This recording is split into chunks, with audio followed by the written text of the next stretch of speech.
Summer workouts have started for Xavier in Cincinnati. Xavier had an open practice for fans on Friday night. Mark Pope has landed another huge recruit. Brendan Sorsby is somehow eligible to play college football this upcoming season, plus an interview with analytics guru Matthew Winick breaking down Cincinnati, Xavier, and Dayton's roster. All of that and more coming up right now on the Rebound Rundown. This is the Rebound Rundown. I'm your host, Paul Fritchner. Your home for college basketball in the Cincinnati area and across the country every Monday through Friday during the season. Make sure to subscribe on YouTube and wherever you get your podcasts. Welcome into the Rebound Rundown. I'm your host, Paul Fritchner. This is a daily show during the season, every Monday through Friday, and a weekly show in the offseason that covers everything you need to know about your favorite team here in the Cincinnati area. Or if you're not a fan of a team here in the Cincinnati area, we have you covered on the national landscape as well. Make sure you follow us at Rebound Rundown on all social media. If you're watching this on YouTube, go down there, hit that subscribe button. Maybe you're watching this on Fox 19. Head on over to YouTube and subscribe there. Maybe you want to listen in your car on your way into work.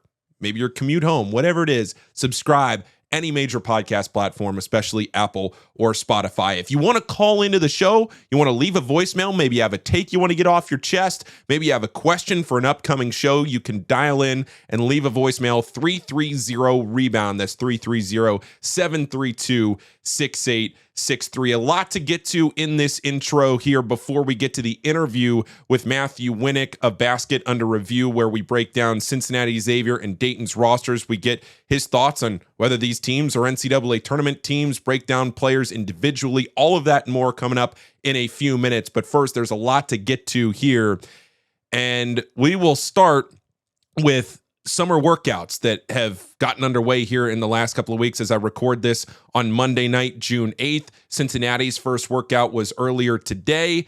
Xavier, they started week 2 of their summer workouts today. So the Jared Calhoun era is officially underway in Clifton. Richard Pitino getting his guys up and running again for week 2 at Xavier. And Xavier held an open practice on Friday night for fans, for season ticket holders to come out and see the team for the first time. It was the end of the first week, so still a lot to be determined for this season's roster, obviously, just 4 days into what they're doing as a group on the court. But I was there, I was able to watch the team, and I was pretty impressed with what I saw from a size and physicality standpoint. I don't want to render any judgment here too early. I don't want to get into the nuts and bolts of each and every player. I'll have plenty of time throughout the summer to talk more about this team, but mostly what I want to hit on from a 30,000-foot view, as I always talk about, is what this team looked like physically, because they looked so much different than this past year's Xavier team. They were bigger, they were stronger, they were more athletic, they rebounded harder. They were just a tough, tenacious type team that you can see will translate in this upcoming season. You could see the shooting from Ruben Dominguez. You could see the physicality down low from Mike Nwoko. Chance Westry getting into the lane, trying to distribute. Rollins Aligbe was the one that stood out to me, the transfer from Southern Illinois. I thought his physicality, his build, seeing him in person, he was much bigger than I was expecting when I'd seen him on film, watched him play on tape. It's different than when you actually see him play in person, and you'll hear us talk more about that with Matthew Winick coming up in the Xavier portion of the interview. But that was a player that stood out to me amongst a lot of other players at Xavier now for this upcoming year's team. Nikos Hidakoutis, I thought, also had a good night. You could tell what he'll be able to do on the boards as well. His rebounding is what he really brings to this team. So I'm excited to get to watch more of Xavier as the summer goes along. And really, I'm excited to get around to all these schools, to get to see these new teams, a lot of these fresh faces, what these coaches have put together. I'll have plenty more reporting from around the area, but Xavier was the first team that I've had the chance to watch. So there you have my initial, very surface level thoughts on what I saw Friday night at the Cintas Center. A couple other notes from Xavier. Richard Pitino did say in Thursday's coaches show that they're close to announcing a neutral site high major game, and then also a MTE as well. It sounds like from conversations I've had, it's actually trending back towards playing in the Battle for Atlantis, but nothing is official yet. Nothing has been announced. I would expect whatever MTE they play in to be a 2-game MTE. Again, this is Xavier, to be a 2-game MTE, and then a high major neutral game. Where that is, who the opponent is, we don't know as of the time I'm recording this. We don't know who that is. But interesting that Xavier will play a neutral game that's not an MTE. So they'll have 3 neutral site games on their upcoming season schedule, because they'll play the 2-game MTE, and then they'll play in whatever neutral game is that they decide to schedule here pretty soon. But again, that was in his Thursday night coach's radio show. And he said that we could expect to hear some news on that here in the upcoming future. He actually said within the week. So maybe here this week at some point, we'll hear who Xavier's playing to round out their schedule. On the Kentucky side, Ryan Hampton, a high school recruit, class of 2027, commits to Kentucky. It is Mark Pope's first top 10 high school commitment. This is a game changer of a commitment for Mark Pope. He's the brother of RJ Hampton, the number 6 overall recruit in the 2027 class. You combine what Mark Pope has done in the last few weeks, getting Milan Momcilovic to commit to Kentucky and rounding out that roster. Malachi Moreno comes back, and now you get the recruiting win of Ryan Hampton, RJ Hampton's brother. That is a massive, massive deal for Kentucky. It cannot be understated. You got to translate these things into wins. A lot of times you get these narratives about coaches. Oh, they can recruit, but they can't win on the court, but they can sure get the recruits, right? You're starting to really filter in a lot of these high-profile players to Kentucky, as you would expect as a Kentucky fan, right? If you are a member of Big Blue Nation, you expect to get these types of players. But I can see where in the last month and a half or so, maybe it is a surprise now all of a sudden that you're getting some of these guys just because of the disappointment initially out of the transfer portal. But now here you are getting another impact player. Now he's 2027 high school recruit, won't be on the court until 2027, 2028. He's still a season away, but a top 10 guy, number 6 overall player in the 2027 class, highest rated recruit in Mark Pope's coaching career. Ryan Hampton, almost said RJ again. Ryan Hampton is committed to Kentucky. Another bit of news here before I get to the headline news of the day in college athletics. Duke and Michigan, they announced that they'll be playing at Lone Depot Park down in Miami at a baseball stadium next season. Now, this game between Duke and Michigan was originally supposed to be a neutral site game at Madison Square Garden, but because of broadcast territorial rights and a dispute there, they're playing at Lone Depot Park. I wish this game was part of a home and home, whether it was at Cameron Indoor or whether it was at the Chrysler Center, wherever. I wish this game was part of a home and home series between these teams. If it can't be a home and home, I wish it was at the world's most famous arena. But I will say, there is just a little something to the quirkiness of playing a college basketball game somewhere weird, like at a college baseball stadium. We saw it a few years ago with a game where the Milwaukee Brewers play. I think there's something to it. We've seen it through the years. In Feast Week, they're in ballrooms. We've seen them play on a aircraft carrier all those years ago. There's something to the charm of playing in weird places in college basketball. It feels like it's part of the fabric of the sport. But for a game this high level between two teams that are going to be competing for a national championship next season in Duke and Michigan, do we really have to take it and play it in Miami in a baseball stadium? Dusty May, Michigan's head coach, has a relationship with the owner of the Marlins from when Dusty was the head coach at FAU.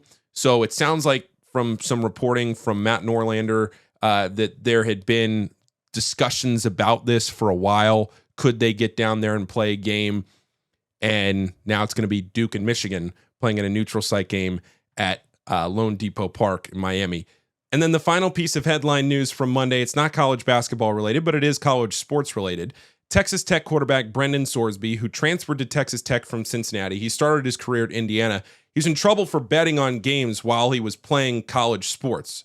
He was betting on Indiana games while he was part of the Indiana team. He was betting on games while he was at Cincinnati. He was granted an injunction on Monday that will allow him to play college football in the fall for Texas Tech. It was expected that he would never play another snap of college football again, but per this ruling on Monday, Brendan Sorsby can suit up for Texas Tech after, as I understand it, a self-imposed 2-game suspension in which he'll miss the first 2 games of the season, Abilene Christian and Oregon State. And after that, he'll be able to play. The NCAA did file an appeal later on Monday. If that's successful, he won't be allowed to play. The NCAA was successful in their appeal of the Charles Bediako case at Alabama earlier this year. So there is some precedent. It's very different cases, but some precedent, at least to the NCAA winning an appeal, because as we all know that follow college sports, it's been pretty easy to sue and win against the NCAA lately. The thing about this Sorsby case, and the reason it is so disheartening, is that betting, and specifically betting on your own team, but betting in general, has always been the line in the sand for the NCAA and even pro sports as a whole. Betting on your own team is the cardinal sin in sports. It compromises the integrity of what you're watching. The WWE is fun, but all the results are scripted. They're predetermined. And I know sports betting has eroded the confidence of the general fan in the last 8 years since it's become so prolific around the country. I get it. But in general, sports are not rigged. You have some players here and there, like Emmanuel Clase with the Cleveland Guardians, who was throwing balls on purpose for people that were betting balls and strikes. Yes, it has become more prominent, but it's also become easier to catch because a lot of these players are using sports books that are monitored very closely, like Brendan Sorsby was. And now you have Sorsby being allowed to play a sport in which he has already been caught betting on his own team. And yes, you can say he's betting on his own team to win, but then what happens when he doesn't place a bet on his team to win? That argument fails as soon as you understand that there might be a week where he's betting on the team every week to win, and then what happens the one week he doesn't place a bet? What happens there? What does he know? What is he insinuating there by not placing that bet? It is reprehensible that Brendan Sorsby be allowed to play college football this upcoming season. It's disgusting. I can't stand it. But that has just become the way of the world here lately, that if you don't like an NCAA ruling, if you don't like the way the rules are written, just sue and you're probably going to win. And Brendan Sorsby, look, it's a shame that he'd be allowed to play because, again, sports betting and compromising the integrity of what you're watching, it was always what you could trust, or at least you hoped in good faith that you could trust what you were watching. And I'm not saying that now every single player in every single sport is going to start betting. I don't think that. But it sets a dangerous precedent. I know that much. And Brendan Sorsby, if this appeal fails and Brendan Sorsby is allowed to play, it's a shame. And we've already seen late through the afternoon and now into Monday evening, schools, conferences saying, we don't even want to play Texas Tech, not even just in football. We won't play Texas Tech in any sport. We just won't play Texas Tech at all. If you're going to try and bend these rules, we won't play you at all. It'll be interesting to see how all of this plays out. But that was a major headline from Monday. Last thing here before we get to the interview, if you ordered some Rebound Rundown merch, I'll be shipping that out here in the next few days, so keep an eye out for that. And if you didn't order any, I have a little bit of inventory left, so either send me a DM or send an email to reboundrundown@gmail.com. And if I have something in the size that you want, we can make it happen. Here's Matthew Winick of Basket Under Review breaking down Cincinnati, Xavier, and Dayton's rosters and their prospects for the upcoming season. Welcome on to the Rebound Rundown today. Matthew Winick, a college basketball analyst and a consultant here for Basket Under Review. Great to have you on, Matthew, and a lot to get to here today. We're going to focus on Cincinnati, Xavier, and Dayton, three teams who have really reconstructed their rosters going into next season, and a lot of moves made. Obviously, a lot of moves everywhere around college basketball with these teams, in particular Cincinnati with a new coach, Xavier having to completely revamp what they're doing, and then Anthony Grant trying to get things moving in the right direction up at Dayton. We'll start, though, with Cincinnati and the Bearcats' first-year head coach, Jared Calhoun. They have to, talk about revamp, an entirely new roster. They don't get anybody back. They bring in some continuity with a handful of guys from Utah State, But for the most part, these are new pieces for Jared Calhoun and guys that they're going to need to contribute right away. And their biggest piece, Tylan Riley, point guard from Tulsa, but a lot of complementary pieces around him. Before we get into the weeds of Cincinnati's roster, Matthew, how do you like what Jared Calhoun has put together? Yeah, listen, starting a team from scratch is not easy, but Jared Calhoun, of all people, should be able to do that. This is kind of what he's become in terms of his forte. He did it at Youngstown State, did it at Utah State. I had no doubt in my mind that he'd put together a competent roster, and he's certainly done that. I wouldn't say it's an extremely high ceiling roster, but I think the floor is really high here. They have a lot of talented pieces on the roster, and I think they fit pretty well together. So what do you think that floor and that ceiling is? Yeah, I mean, I couldn't give you an exact number a little early in the offseason, but I do think they're an NCAA tournament team. I think that should be the bar, especially with all these new teams being added. Listen, if Calhoun can make it at Utah State, outside of Mason Falslev, perhaps his best player, this team does bear some resemblance. He should be able to get there. I wouldn't say like top 5 seed, but I do think that they have a clear pathway to be in the NCAA tournament this year. Yeah, and I was going to say, following up on that, their path in the Big 12 as well, always such a strong conference. The talent at the top, you look at Kansas, you look at Arizona, you go down the list, right? But where do you think Cincinnati kind of slots in with how they've constructed this roster within the conference? Yeah, it's definitely in the middle of the pack. I think that the bottom has gotten a lot better across the board in the Big 12. It's going to be a little bit tougher to get just a consistent win game in, game out. There is no team necessarily as bad as like a Utah or an Arizona State last year where you're just going to go in and get a win. So the middle of the pack will definitely have to work for it. But I would say that as of now, that's probably where I'd have them. What did you like about Jared Calhoun's teams at Utah State and what you're hoping that he'll bring to Cincinnati? Athletic, I think, is definitely a main thing there. He definitely looks at athleticism as a real factor. Rim attacking is important to him, and I think that's a huge deal in college basketball right now. Teams built around a three-pointer, I think, are more susceptible to bad losses. Getting downhill, being a two-point happy team, I think is a really good thing to have, and I see that a lot with this roster. You mentioned Tylan Riley. He's someone who is a walking paint touch, and I think that's a really big deal to have guards, to have on-ball options that can get the ball in the paint, and that's something that this team should be able to do. Yeah, I was just going to say, Tylan Riley, somebody who's exceptionally talented, a priority focus for the coaching staff to be able to go out and land him, and a really great get for this coaching staff. And you know, when you kind of push your chips into the middle of the table, you see what Mark Pope has done here in the last few weeks. He's done that a couple of times. It panned out recently with Milan Momcilovic. On Cincinnati's side, I'm not comparing Riley to Momcilovic, but what I'm saying is they made him a clear priority, and they got him. It's rewarding to the coaching staff. How rewarding will he be as a player on the court? It's interesting because as the point guard, the way that he plays, it's going to be really dependent on a lot of other people around him. And I say this because he's not a great shooter. He's not a great shooter on the ball or off the ball. His greatest strength is drive, get past his defender, 2 feet in the paint, either finish oversize or kick it out to the three-point line. And he grew, substantially at Tulsa after being at Cal Baptist previously. The main reason for that is Tulsa was one of, if not the single best jump shooting team in the country. They had 3 to 4 spacers around him at all time, 40% from 3 on the year as a team. And it's really easy to be, a drive and dish point guard if you have 40% three-point shooters across the roster. The thing with the Cincinnati team is the shooting is really the question.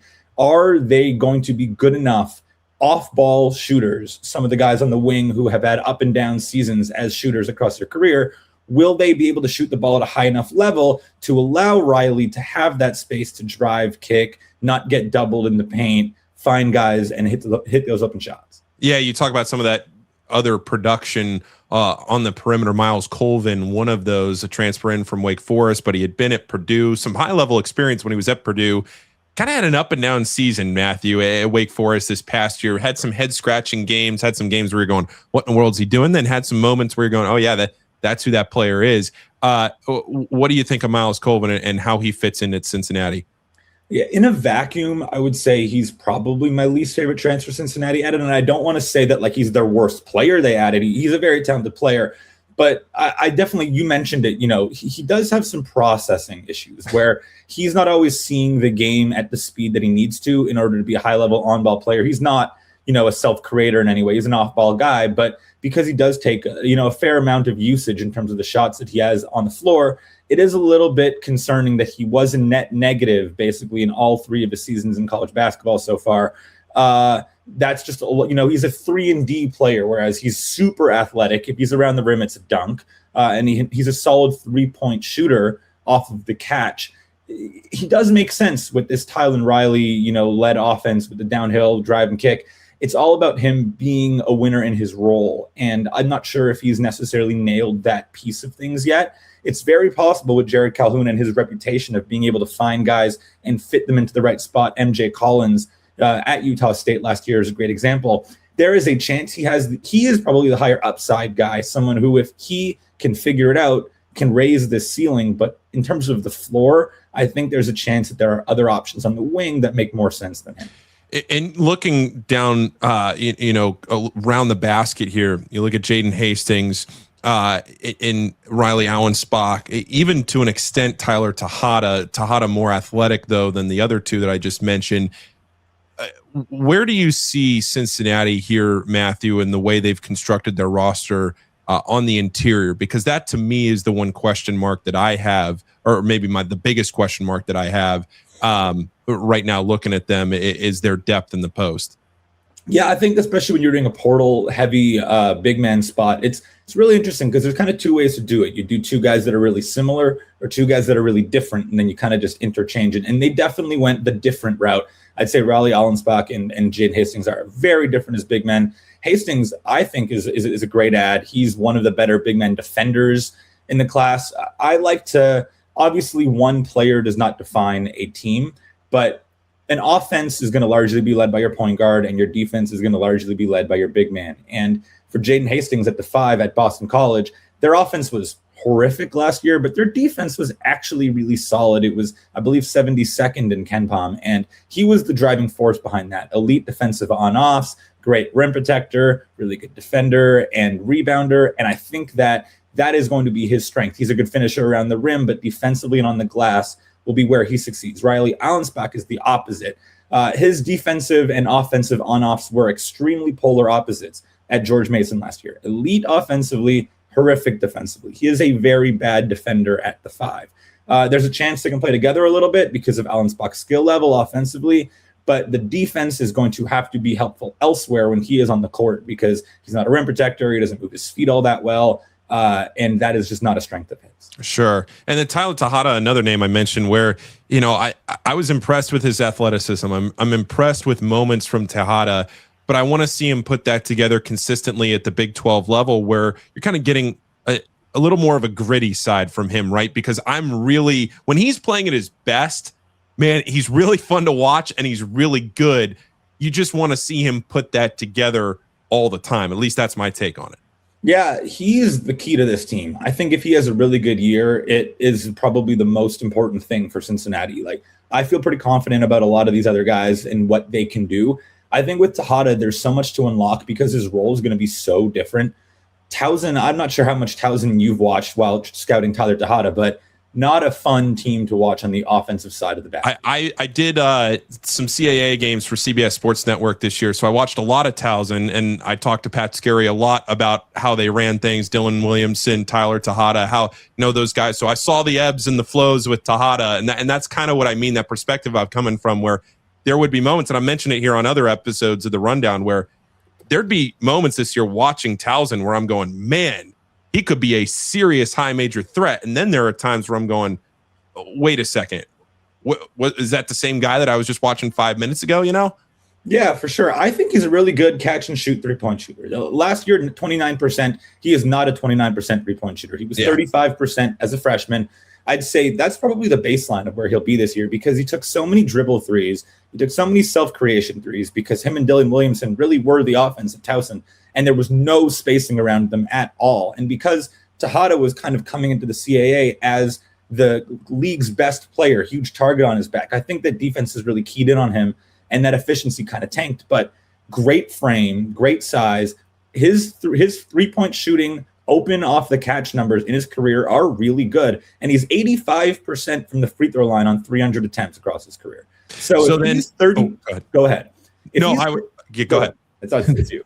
No, because I was going to ask you about somebody else. I thought you were done there. So finish that up. I was going to say, no, I actually think 35% is kind of the baseline. Like he might be a 38% 3-point shooter next year. And that plus the rebounding, plus the size, like at the 4, that is the game changer for this team. Okay. Yeah. I fully agree with you there. I'm trying to unlock that. And then the last thing I want to ask you about here, we can kind of talk about them as a group, the 3 transfers from Utah State in Adlin El-Amin, Elijah Perryman, and David Aweze. Those 3 coming over, again, with some continuity. You're trying to bring something from the system with Jared Calhoun. I think there's a lot of excitement about what Adlin El-Amin can be, given the fact that he played 35 games this past season, started 28 of them, didn't score a ton, little under 7 a game. But I think with those 3, you're hoping that they take a step and give you something here at Cincinnati. Yeah, Elijah Perryman, it's interesting. His shot profile is almost identical to Talon Riley's as a freshman. So I think it's very clear that when he comes in and is the backup point guard behind Riley, the scheme and the offensive profile is going to be the same. Get that point guard into the paint, drive and kick, rim touches, and paint and 3-pointers for the wings. That's going to stay the same. There's a chance that like in 12 months from now, he passes Riley. And I don't think that's going to happen. I don't think the staff wants that to happen. I think that's more of a long-term play, but it is possible that he ends up, I think he's a little bit more athletic than Riley, not quite the offensive threat yet, but there's a chance that he develops and he's a huge piece. And then with Adlin El-Amin, like the sky is really the limit with the sense that he is really long, good playmaking chops for what he is as a forward, hits the 3, really great around the rim. I think that if he puts on strength, there's a chance that he is going to be one of the better players on this roster down the stretch of the season. It might take some time, but defensively, you can play him anywhere. You can guard 1s, 2s, 3s, 4s. I think that he's kind of a Swiss Army knife and one that Jared Calhoun clearly trusts. You mentioned the 28 starts. He will probably have a big role on this team. Sure. All right. So last thing here on Cincinnati then, Matthew, you mentioned earlier, you think this is an NCAA tournament team? It should be. Of course, continuity matters. And yeah, they have a little bit of Utah State continuity, but not a lot of Big 12 continuity. And it's all going to be about finding the right bits and pieces to fit together. But again, Calhoun has done this before. So I'm going to trust him with all the talent assembled on this roster to fit the right pieces together, to find the right rotation by the time it really matters down the stretch in Big 12 play, and especially in this expanded tournament, see them in there. All right, let's move on to Xavier. And you had posted a tweet back, I don't know, right when the transfer portal was opening about Mike Nwoko committing to Xavier. And you wrote an article, which is kind of what spurred this interview here, because I was reading this last week and I was fascinated by it because you were initially critical of Mike Nwoko's commitment to Xavier, given the fact that it was reported they paid him around $3 million in NIL. And then you backtracked that in an article last week because you said now that we have a clearer picture, a bigger picture of what Xavier did in the portal, 1, they spent more than I think most people were expecting them to spend, and 2, they complimented him better than maybe initially you could think they would with the money that they had spent. I mean, Nwoko would have gotten over half of their budget if you're going by last year's budget. This year, they significantly commit more dollars, and you're able to fill a roster around him. And that's the hard thing about the transfer portal now, is what you were talking about in your article, is you have to view it all from a perspective of value, not just the pieces, and it's also value. So I was really interested reading that in your breakdown of how this Xavier roster came together. Yeah, and then the other part of it too is Mike Nwoko, like, even though I'm not the biggest fan of his game, he was still a top 10 big man to change teams in the portal this season. And $3 million for a top 10 big man in this market is really good. I think if they waited longer, he would have gone for more, or he would have gotten poached elsewhere, because once the market kind of settled, they were so early. He was one of the first 5 or so power conference guys to go to a new team. And so they were so early in the sense that I think if they waited 2 weeks, a bigger school with more money would have paid him a larger paycheck, just because of how that market turned out. I mean, we had Kentucky and Louisville fighting over Gabe Dines in May. So I think just being early there, the money made sense both with, like you said, what they ended up paying for the rest of the roster and just what good bigs were going for. Sure. Overall, how do you think Richard Pitino did in year 2 here in the portal at Xavier? They're old, they're experienced. They're not necessarily deep with that experience. It's largely the starting five and maybe a sixth guy, and then the rest is going to be how good are these freshmen. But I think the roster makes a lot of sense. I also think it's quite dependent on Chance Westry being a really good point guard, because there is not a lot of other self-creation on this roster. He's going to have the ball in his hands a ton, and he did not prove himself at the Power 5 level. It was when he went down to UAB where he really blossomed. I'm not 100% certain he's going to translate. He should, but he's really the key, because if he is not playing at the level that they expect him to, there's not a lot of other options there. Super high level playmaking type guard is Chance Westry. He's not the best shooter, but he's somebody that's going to try and get into the lane, find spots, find open shooters, distribute the ball. What gives you concerns about his game, Matthew? Why don't you think he translated well the first time? Yeah, I mean, sometimes it just takes time, right? Maybe he didn't have the ball in his hands, wasn't given the keys. Some guys just need to be the on-ball option, and they can't play as well off-ball, especially because Westry is not that shooter. If the fact that UAB kind of handed him the keys, and it took some time, he was not their starting point guard on day one, but eventually they realized that was the way to utilize him best, and like you mentioned, elite playmaker. And what I think is really interesting is Nwoko is not a shooter, Westry is not a shooter. Because that was the case, it was clearly a very important piece of the offseason for Richard Pitino to add shooting around that, with Ruben Dominguez being the main guy there, just an elite spacer, someone who will make sure there is at least somebody spacing the floor between that pick and roll duo of Westry and Nwoko not really doing that. Yeah, Dominguez was one of the best players available, or best shooters rather, available in the portal this year from Texas A&M, an SEC starter, transfers to Xavier. What can he do outside of just shooting the three? What's his biggest skill that he presents to this team, in your opinion? What's his biggest add outside of just his shooting ability? No, I don't really know if there's a ton else more. All right, that answers the question. How about this? He won't turn it over much, because that's just his role, right? He knows his game quite well. I mean, whenever you're taking 215 threes and 38 twos, you know exactly what you're on the court to do. And sometimes that's important, knowing your role, especially in an offense where he's not going to have a ton of on-ball touches to begin with. You want someone who's going to embrace that and be successful in his role, and he's going to do that for sure. And yeah, played on a tournament team. That does matter, and has good size for the win.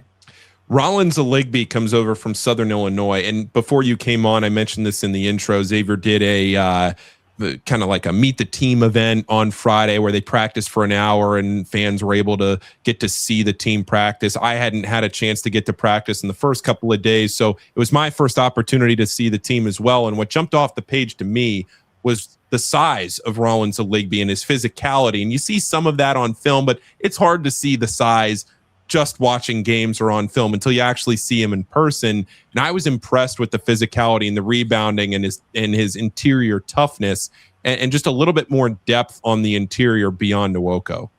Yeah, he has to get more efficient. That's the real thing here. His rim finishing numbers for a big man are not good.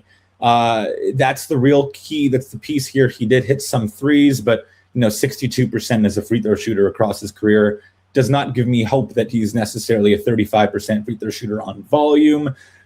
Defensively, he's fine. He's not, a superstar. Southern Illinois was a good defensive team, but they were better defensively without him. Rebounding is where he's going to be most useful, and the fact that he can play some four along with playing the five, I think, will give him, a role on this team. It's just the finishing has to get better if that's going to be where you're getting most of your points in.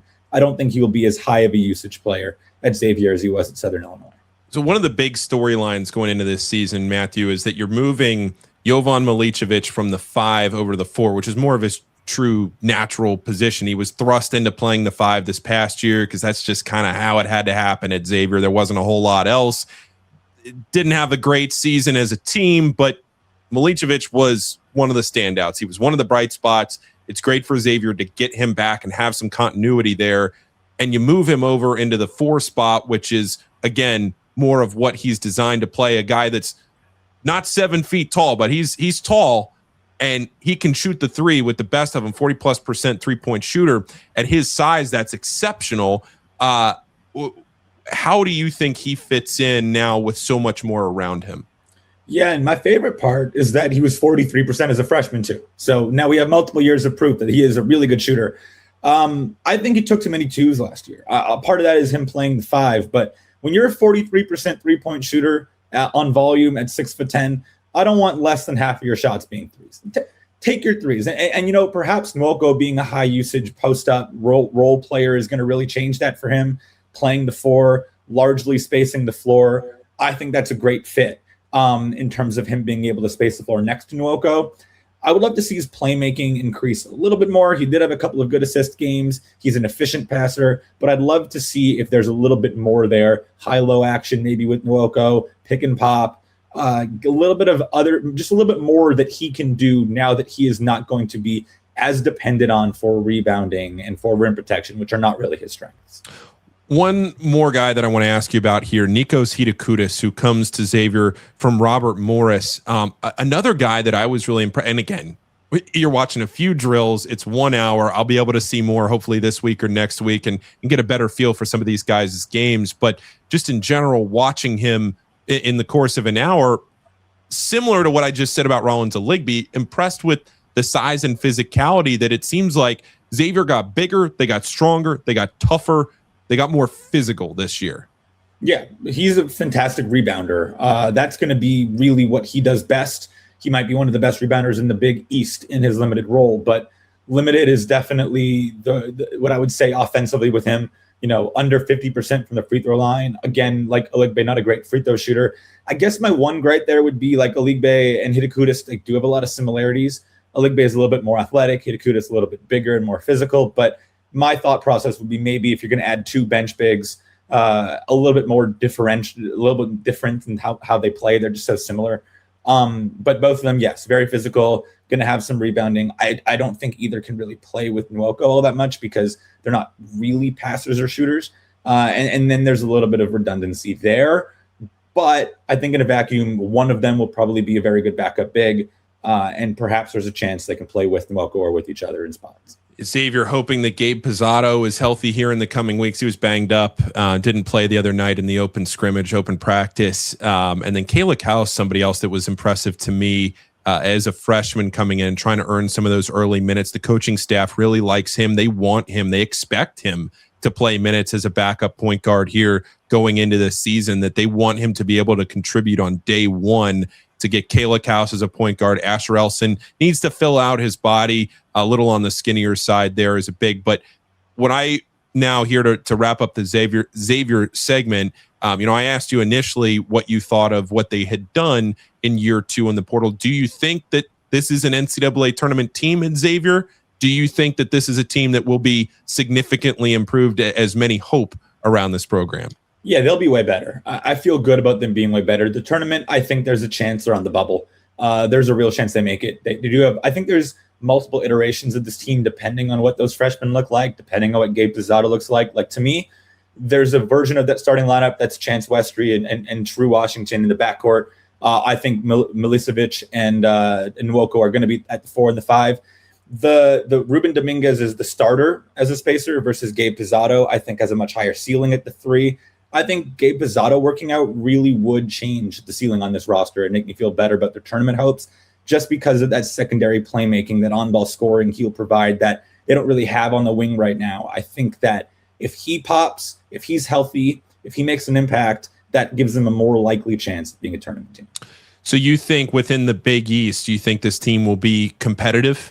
Yeah, and I think the Big East in general is just going to be so much better. A lot more money on a lot of these rosters, just like Xavier. It's tough because, yes, they've made a marked improvement, but so is Creighton, so is DePaul, so is Providence. And it's like, where do they fit in that mix? I think it really kind of depends possibly on themselves, but also just how the improvement around them, because a lot of these rosters have a similar, arrow pointing up, just like Xavier. So we'll see how they fall in the mix. I'll put you on the spot here, and this is a loaded question. If you're familiar with the greater Cincinnati area, whose roster do you like better, Cincinnati or Xavier? I think Cincinnati is a better roster. I think that Cincinnati just, I'm imagining they probably invested a little bit more. They have more depth. I think that perhaps Chance Westry is a better on-ball point guard passer than Tyler Riley, but I think Riley fits their roster better. And I just think that there is a higher upside there, whereas Xavier is going to be solid. They are not going to be bad. They're not going to be in the same Ken Palm range as last year, but I just don't see the, guys 6, 7, 8, 9 in that roster matching up with Cincinnati's. So that's where you're hoping with Xavier. That's really what it comes down to, is the depth. What do you have beyond that starting lineup is really what you're getting at? Yeah, for sure. I think Cincinnati's depth is a lot more proven. And honestly, because there are 9, 10 guys that I think are clear power conference rotation players, the real question is who is starting and who is off the bench and what do the roles look like, versus with Xavier, there's really only six guys, maybe at the most, that I could see slotting into day one starting lineup. All right, let's move on. One more team to talk about here to wrap up this show, and that's Dayton. Anthony Grant, it's been the same story a few years in a row now here with Anthony Grant, where they've had some pretty successful non-conference seasons. They've slipped up in the A-10. They make a little bit of noise in the A-10 tournament. They bow out. They become an NIT team. It feels like you just hit the repeat button, Matthew, and then you keep running it back again. They're going to try and do it again here, and I really like what they've done in the portal. Can they take a step forward and be a tournament team in an expanded field this year? As per usual, they're a very talented roster. I think the front court of Letang and Jalen Haynes would be fantastic if Haynes is healthy. I know that he's been dealing with some injuries throughout his career and also right now. If they are able to play together, which I think they can play together because of Letang's shooting, that would be a really, really fun front court, perhaps the best one in the A-10.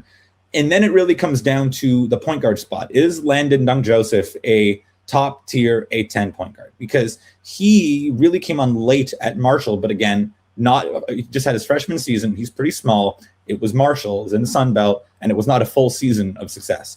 He is their point guard. They don't really have a whole lot else at that one spot. Aiden Durkak is going to play some on ball a little bit, but I wouldn't say he's a point guard. Travis Perry is way more of a spacer than a point guard. And it really comes down to that. Like if he is, because it's interesting, we're talking about Talon Riley. He had the Talon Riley rise, where Riley was at Cal Baptist, didn't do anything all year, was unbelievable the last 10 games, and it translated into an awesome season at Tulsa. That's kind of what Dayton needs to have happen with Joseph. He's going to have to be a really good A-10 point guard. He does have some Javon Bennett in his game, a little bit. And he's going to have to do some of that stuff, because a front court of Haynes and Letang is fantastic. And I do like some of the pieces they added. Zayd Lowry from Marquette, great defender, rotation player on some NCAA tournament teams. But it comes down to that point guard spot.